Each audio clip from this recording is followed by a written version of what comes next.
আসলে বাস্তবতা কি জানেন?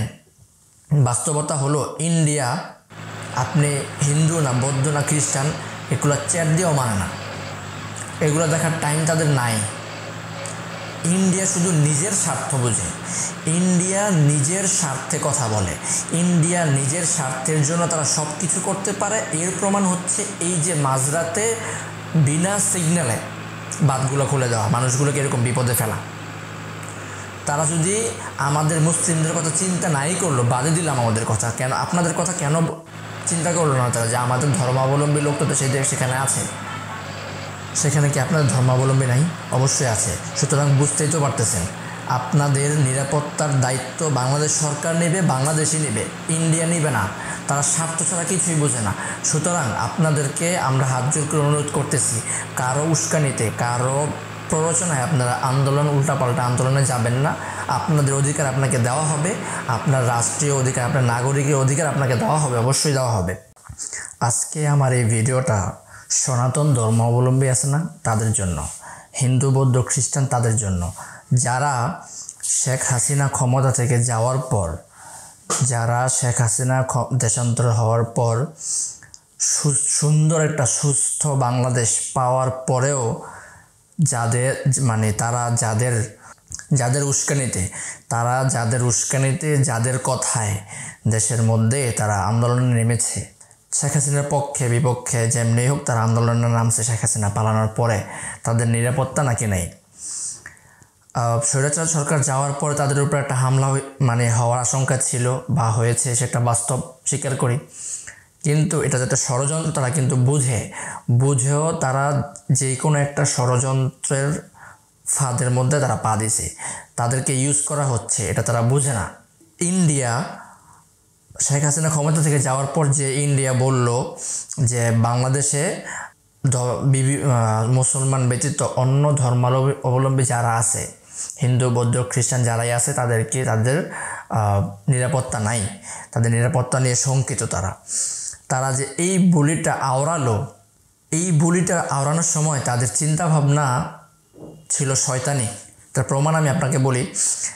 এই যে তারা মাঝরাতে বাঁধ খুলে দিল, ফারাক্কা বাঁধ খুলে দিল, ভূমবুণ্ড বাঁধ খুলে দিল, বিভিন্ন বাঁধ তারা যে খুলে দেয়, বিভিন্ন সময় বিভিন্ন বাঁধ যে তারা খুলে দেয়, আর আমাদের ফেনী, নোয়াখালী, কুমিল্লা, সিলেট, সুনামগঞ্জ এগুলো যে ডুবে যায়, সেই সমস্ত জায়গায় কি হিন্দু নাই? আমার প্রশ্ন, সেই সমস্ত জায়গায় কি হিন্দু নাই? হিন্দু ভাইদের কাছে প্রশ্ন, হিন্দু বৌদ্ধ খ্রিস্টান যারাই আছেন সব ধর্ম অবলম্বী ভাইদের কাছে আমার প্রশ্ন, আপনারা যে আন্দোলন করলেন, আপনাদের নিরাপত্তা চাই, আপনারা নিজেদের অধিকার চান, আপনারা রাষ্ট্রীয় অধিকার চান, রাষ্ট্রীয় অধিকার আপনাকে দেওয়া হবে, কেননা হবে না? ডক্টর ইউনূস স্যার তো সেদিনও বলেছে যে আপনারা নিজের অধিকার চাবেন ওইভাবে যে আমরা দেশের নাগরিক হিসাবে আমরা দেশের অধিকার চাই, আমাদের অধিকার, আমরা দেশের নাগরিক হিসাবে আমরা সেই অধিকারটা চাই। আপনাদেরকে সেই অধিকারটা সবসময় দিয়ে এসেছে বাংলাদেশ সরকার, সাধারণ জনগণ। কখনো দেখেন না আপনাদের মন্দিরে হামলা হয়েছে, কখনো দেখেন না আপনাদের হামলা হয়েছে। তবে হ্যাঁ, হামলা হয়েছে, সেটা বিচ্ছিন্ন কয়েকটা ঘটনা মাত্র হামলা হয়েছে, সেটা হচ্ছে নষ্ট রাজনীতি যারা করছে, নষ্ট রাজনীতির প্রতিহিংসার শিকার হয়েছেন আপনারা, শুধু সেই ক্ষেত্রে হয়েছেন, সেটা আমি স্বীকার করছি, আমি মাথা পেতে নিচ্ছি সেই অভিযোগ আপনাদের। কিন্তু এই যে আপনাদের উস্কানি দিয়ে রাস্তায় নামালো, আপনাদের নিরাপত্তা নিয়ে সংখ্যা, ভারত যে এত বড় বড় বলিরা ওড়ায়, এখন তাদের বুলিগুলা কোথায় গেল? যে হিন্দুদের নিরাপত্তা নিয়ে সংখ্যা, তাদের বাড়িঘর মন্দির এগুলো নিয়ে সংখ্যা।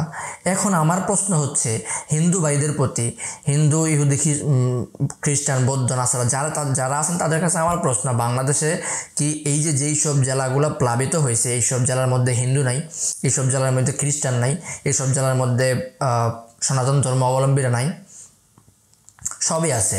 এইসব জেলার মধ্যে হিন্দুদের বাড়িঘর নাই, এইসব জেলার মধ্যে হিন্দুদের মন্দির নাই, হিন্দুদের ধর্মীয় উপাসনালয়গুলো ওই সমস্ত জায়গায় নাই? আছে তো নাকি? তাহলে যদি থেকে থাকে, তাহলে এখন তাদের এই আপনাদের প্রতি মানে হিন্দুদের প্রতি, হিন্দু ভাইদের প্রতি, হিন্দু ধর্মাবলম্বীদের প্রতি তাদের দরদ কোথায় গেল? এই যে বড় বড় বুলি আওড়াইলো তাদের মানে বাংলাদেশের মধ্যে মুসলমান ব্যতীত অন্য ধর্মাবলম্বী যারা আছে তাদের নিয়ে তারা শঙ্কিত, তাদের নিরাপত্তা নিয়ে শঙ্কিত। এখন তাদের নিরাপত্তা কোথায় গেল? তারা যে মাঝরাতে পানি ছেড়ে দিয়ে যে মানুষগুলোর এইভাবে বিপদে ফেললো, আগাম সতর্কতা ছাড়া যে তারা পানিটা ছাড়লো, এখন এই তাদের মানে তাদের এই ভালোবাসা, ভিন্ন ধর্মাবলম্বীদের প্রতি তাদের যে ভালোবাসা, এটা কোথায় গেল? যাদেরকে রাস্তায় নামাইছে, মানে সনাতন ধর্মীয়াবলম্বীরা যে রাস্তায় নামছিলেন যাদের উস্কানিতে, তারা আপনাদের নিরাপত্তা দেখতেছে না এখন? সেখানে কি হিন্দু বৌদ্ধ খ্রিস্টান নাই? তাদেরকে আপনাদের ধর্মীয় উপাসনালয় ওদিকে নাই? অবশ্যই আছে, ওইদিকে আরও বেশি আছে। এখন ইন্ডিয়ার এই বলিটা কোথায়? আসলে বাস্তবতা কি জানেন? বাস্তবতা হলো ইন্ডিয়া, আপনি হিন্দু না বৌদ্ধ না খ্রিস্টান এগুলো চ্যাট দিয়েও মানে না, এগুলো দেখার টাইম তাদের নাই। ইন্ডিয়া শুধু নিজের স্বার্থ বোঝে, ইন্ডিয়া নিজের স্বার্থে কথা বলে, ইন্ডিয়া নিজের স্বার্থের জন্য তারা সব কিছু করতে পারে। এর প্রমাণ হচ্ছে এই যে মাঝরাতে বিনা সিগন্যালে বাঁধগুলো খুলে দেওয়া, মানুষগুলোকে এরকম বিপদে ফেলা। তারা যদি আমাদের মুসলিমদের কথা চিন্তা নাই করলো, বাদে দিলাম আমাদের কথা, কেন আপনাদের কথা কেন চিন্তা করলো না তারা? যে আমাদের ধর্মাবলম্বী লোক তো সেখানে আছে, সেখানে কি আপনাদের ধর্মাবলম্বী নাই? অবশ্যই আছে। সুতরাং বুঝতেই তো পারতেছেন, আপনাদের নিরাপত্তার দায়িত্ব বাংলাদেশ সরকার নেবে, বাংলাদেশই নেবে, ইন্ডিয়া নেবে না। তারা স্বার্থ ছাড়া কিছুই বোঝে না। সুতরাং আপনাদেরকে আমরা হাত জোর করে অনুরোধ করতেছি, কারো উস্কানিতে, কারো প্ররোচনায় আপনারা উল্টাপাল্টা আন্দোলনে যাবেন না। আপনাদের অধিকার আপনাকে দেওয়া হবে, আপনার রাষ্ট্রীয় অধিকার, আপনার নাগরিকের অধিকার আপনাকে দেওয়া হবে, অবশ্যই দেওয়া হবে। কখনো বাংলাদেশের মধ্যে কোনো হিন্দু, নাসারা, বৌদ্ধ, খ্রিস্টান কেউ নির্যাতিত হয় নাই। ভারতে হয়েছে, মায়ানমারে হয়েছে, চীনে হয়েছে, উইঘুরে হয়েছে, বাংলাদেশে কখনো হয়নি, এরকম নজির বাংলাদেশে নাই। সুতরাং বাংলাদেশ সরকারের উপর আত্মবিশ্বাস রাখুন, কারো প্রয়োজনায় আপনারা আন্দোলনে যাবেন না। দেশ এগিয়ে নেওয়ার ক্ষেত্রে বাধাগ্রস্ত করবেন না, বাধাগ্রস্ত হবেন না। এরা আপনাদের প্রতি আমার আকুল আবেদন। আশা করি আপনারা আমার ভিডিওটা দেখে বুঝতে পারছেন আমি আপনাকে কি বোঝাতে চাইলাম। ধন্যবাদ।